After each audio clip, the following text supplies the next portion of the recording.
전라남도와 목포대, 순천대가 국립의대 유치에 힘을 모으기로 했습니다. 선언문을 만들어 서명하고 공동 대응하기로 했습니다. 전남의 아동 인구가 최근 6년 사이 6만여 명 감소한 것으로 나타났습니다. 다문화 아동 인구는 6.8%로 나타났습니다. 한국노총이 최근 농성 과정에서 경찰의 과잉 진압 논란에 대해 책임을 촉구하고 나섰습니다. 대통령 직속 기관 활동을 중단하겠다며 강경 대응에 나섰습니다. 광양항의 컨테이너 물동량이 코로나19 이후 지속적으로 감소세를 보이고 있습니다. 이탈했던 화물을 다시 끌어오기 위한 방안이 논의되고 있습니다.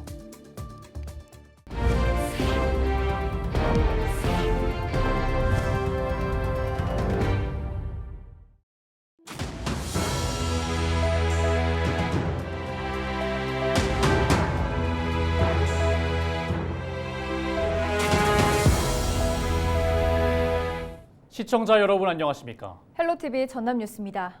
전라남도를 비롯한 목포대학교와 순천대학교가 국립의대 설립에 공동 노력하기로 다짐했습니다. 김용록 전남도지사는 7일 송하청 목포대 총장과 이병훈 순천대 총장이 참석한 가운데 전남도민의 의료 여건 개선과 당면한 지역 소멸 위기 극복, 의대 정원 확대 논의에 의대 신설이 포함되도록 적극 노력하자는 내용이 담긴 국립의대 설립을 위한 공동 협력 선언문에 서명했습니다. 보건복지부와 대한의사협회는 조만간 의료 현안 협의체를 열고 의대 정원 확대를 놓고 논의를 시작할 예정입니다. 전남의 만 18세 미만 아동 인구가 6년 만에 6만 명 가까이 줄어든 것으로 나타났습니다. 호남지방통계청이 발표한 아동 가구 양육 환경 분석 자료를 보면 전남의 아동 인구는 2018년 30만 6천 명에서 24만 9천 명까지 감소한 것으로 나타났습니다. 지난 2021년 전남의 아동 인구 비율은 14%로 조사됐습니다.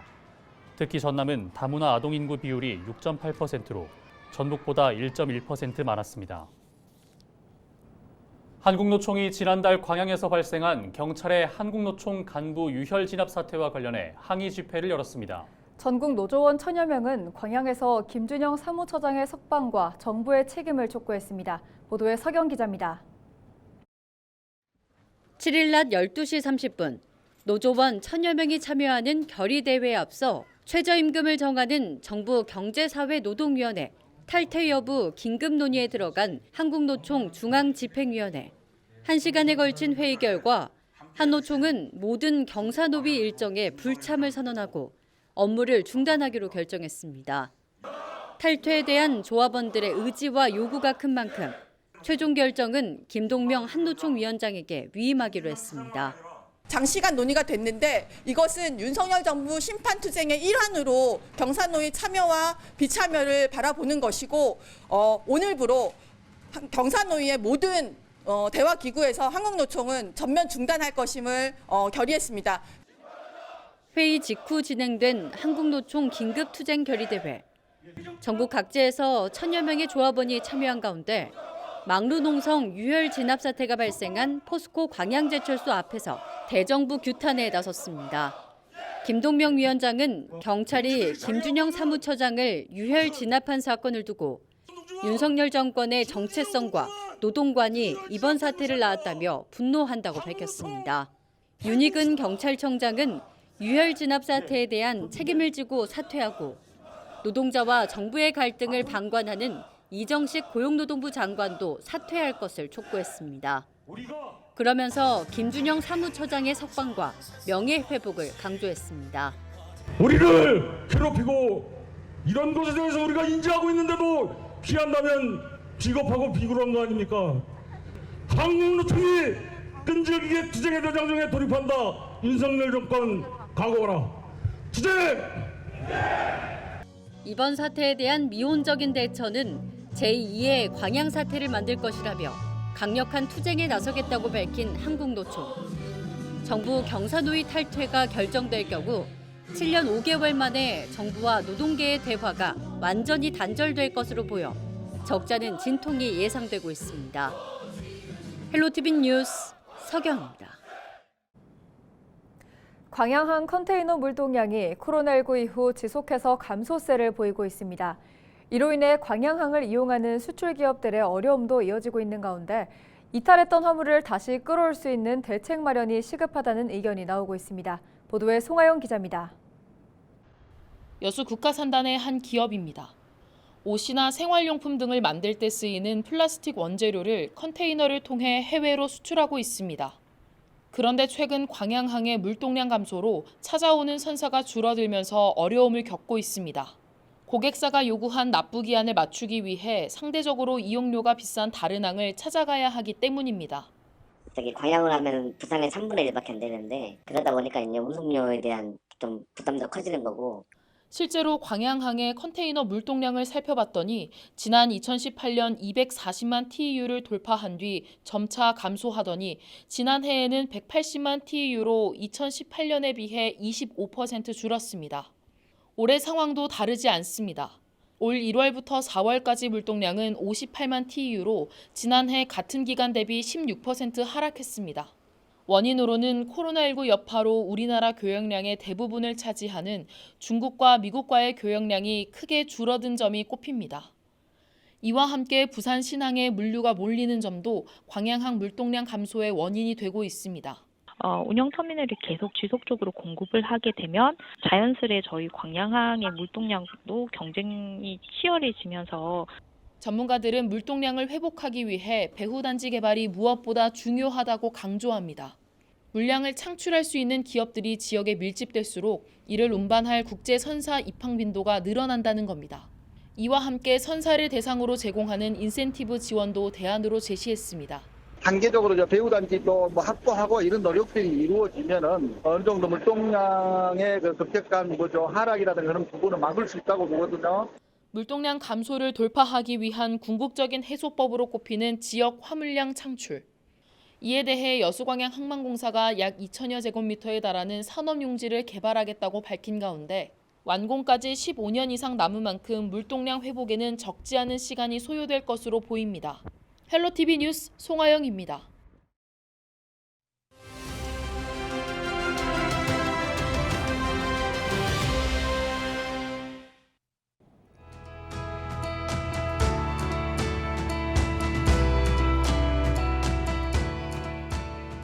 한국이 유엔 안전보장이사회 비상임 이사국으로 선출됐습니다.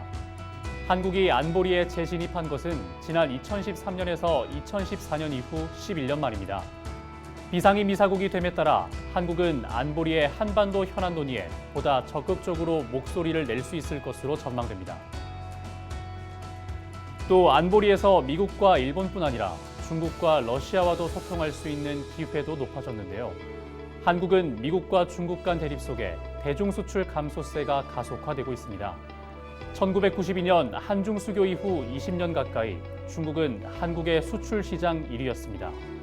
하지만 올해 1월에서 5월 사이 우리나라의 대중국 수출액은 497억 달러로 지난해 같은 기간에 비해 27.3%나 감소했습니다.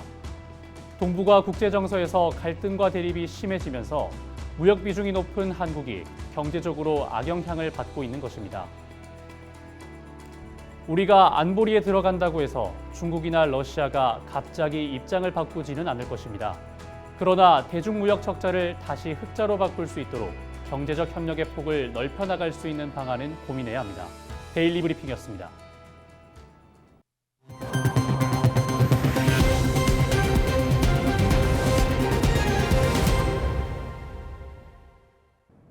더불어민주당 윤재갑 의원이 후쿠시마 원전오염수 해양 투기와 일본 수산물 수입을 반대하는 범국민 서명운동에 돌입했습니다. 윤 의원은 지난달 26일부터 자신의 지역구인 해남과 진도, 완도의 각 읍면별 전통시장과 버스터미널 등 공공장소를 돌며 원전오염수 방류 반대 운동에 적극 동참해줄 것을 호소했습니다. 윤 의원은 지난 6일까지 지역 주민 6,400여 명의 서명을 받은 것으로 알려졌습니다. 목포해경이 실뱀장어 불법 조업에 대해 특별 단속을 벌인 결과 모두 60건의 위법 행위를 적발했습니다. 목포해경은 지난 2월 말부터 6월 초까지 단속을 벌인 결과 목포 평화광장이나 노을공원 일대에서 뜰채나 LED 집어 등을 이용한 불법 조업 행위를 34건 적발했다고 밝혔습니다. 유형별로 보면 불법 어구 사용이 34건으로 가장 많았고 무허가 어선 조업과 무등록선이 각각 19건과 3건으로 뒤를 이었습니다. 실뱀장어를 불법으로 잡다가 적발되면 3년 이하의 징역이나 3천만 원 이하의 벌금형에 처해질 수 있습니다. 목포시 공직자들이 농번기를 맞아 신안군의 농가를 찾아 일손 돕기에 나섰습니다. 목포시 공직자 90여 명은 7일 일손 부족으로 어려움을 겪는 신안군 안저면 신촌 마을에서 마늘대 자르기와 양파 수확에 일손을 보태며 구슬땀을 흘렸습니다. 앞서 목포의 민간 조직에서도 임의용 봉사와 장수사진 촬영, 농번기 일손 돕기 등 신안군 주민들과 소통하기 위한 다양한 활동을 펼치고 있습니다. 전남도가 수입수산물에 대한 원산지 표시 특별점검 중간 확인 결과 위반 사례가 없는 것으로 조사됐다고 밝혔습니다. 전남도는 일본 후쿠시마 원전오염수 방류에 대비해 이달 말까지 일본산 등 수입수산물 원산지 특별점검을 추진하고 있으며 300여 개 업체를 대상으로 지도 단속을 벌인 결과 위반 사항이 없는 것으로 파악됐다고 설명했습니다. 전남도는 다음 달부터 원산지 의무 표시 품목이 기존 15개에서 20개로 확대 시행된다며 가리비와 방어, 전복 등의 원산지 표시 동참을 당부했습니다. 본격적인 영농철을 맞아 전남 지역 2천여 개 마을에서 공동급식이 이뤄집니다. 전라남도는 영농철 일손 부족을 해결하고 여성 농업인 가사 부담을 줄이기 위해 한 마을당 공동급식 조리원 인건비와 부식비 242만 원을 지원할 계획이라고 밝혔습니다. 마을 공동급식은 마을 주민 가운데 한 명이 조리원 역할을 맡아 공동 점심 식사를 준비하며 주민들이 함께 모여 식사하는 형식으로 추진됩니다. 오는 10일 순천 나간읍성에서 영호남 전통문화예술교류 공연인 동서화합 상생놀이마당 공연이 열립니다. 이번 행사는 순천놀이패 두엄자리와 경북구미 놀이패 말뚝이가 함께 진행하는 전통문화 공연으로 펼쳐질 예정입니다. 이번 공연은 사물놀이와 진도 북놀이, 하회 별신굿, 구미 물농악 등으로 구성될 전망입니다. 여수시의회가 7일 229회 정례회를 개최했습니다. 여수시의회는 이번 정례회에서 2023 회계연도 결산 승인안을 포함해 연안여객선 이용 섬주민 숙박비 지원 조례안 등 48건에 대해 심사할 계획입니다. 이번 정례회는 이달 20일까지 14일 동안 진행됩니다.